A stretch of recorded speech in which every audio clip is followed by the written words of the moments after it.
Hello everyone, this is Jyoti. At present, I am working as a teacher at Government Middle School, Baryal. Today, I am going to discuss about a very sensitive topic, good touch and bad touch. Being a teacher, being a parent, मुझे यह लगता है कि ये हमारा कर्तव्य है, ये हमारी जिम्मेदारी है कि हमें अपने बच्चों को समय रहते ये समझाना चाहिए कि क्या गलत है और क्या सही है। सरकारी आंकड़ों के अनुसार ये देखा गया है कि 10 में से 6 लड़कियां और 10 में से 4 लड़के शारीरिक शोषण का शिकार हैं, जिसके कारण बच्चों का शारीरिक, मानसिक और भावनात्मक जो विकास है वो रुक सा जाता है। तो इसीलिए इन बातों को ध्यान में रखते हुए ये बहुत ज़रूरी है हम लोगों के लिए, हम पेरेंट्स के लिए, कि हमें अपने बच्चों को समय समय पर गाइडेंस देते रहना चाहिए, बच्चों को समझाते रहना चाहिए क्या सही है, क्या गलत है, क्या गुड टच है, क्या बैड टच है। तो इसी पर्पस को आगे बढ़ाते हुए आज मैं आपको गुड टच और बैड टच के बारे में बताऊंगी।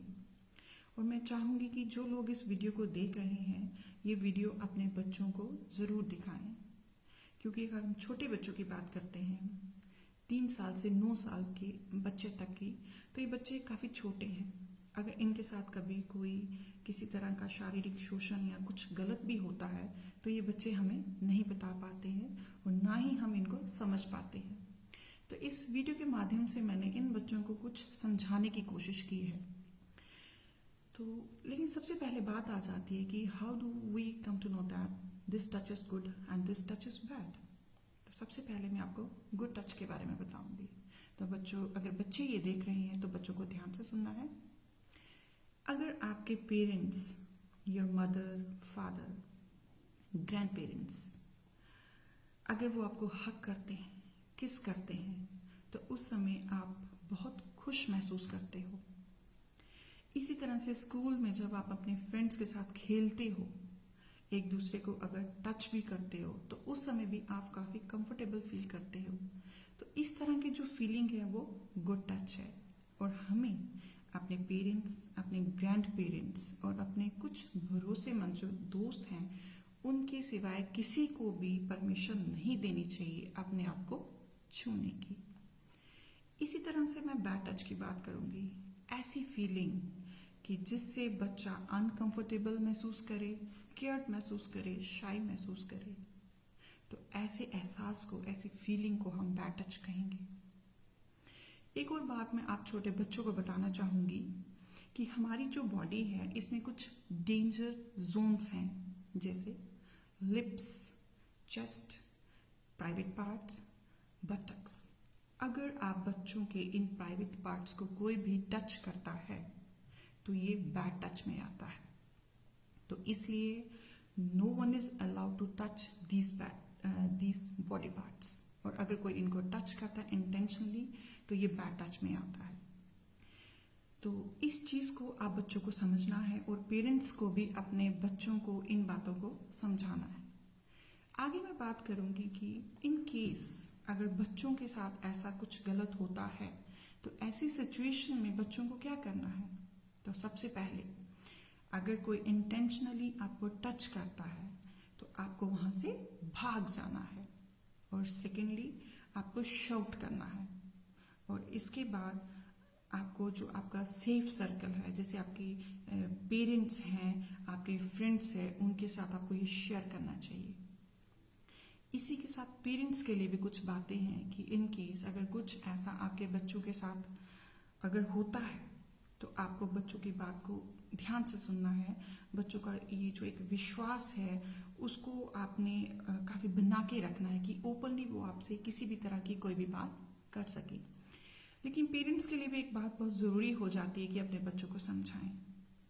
जैसे बच्चों को ये बात समझानी है कि अगर कोई स्ट्रेंजर, कोई अजनबी उनको कुछ भी खाने के लिए देता है तो उनको नहीं लेना है।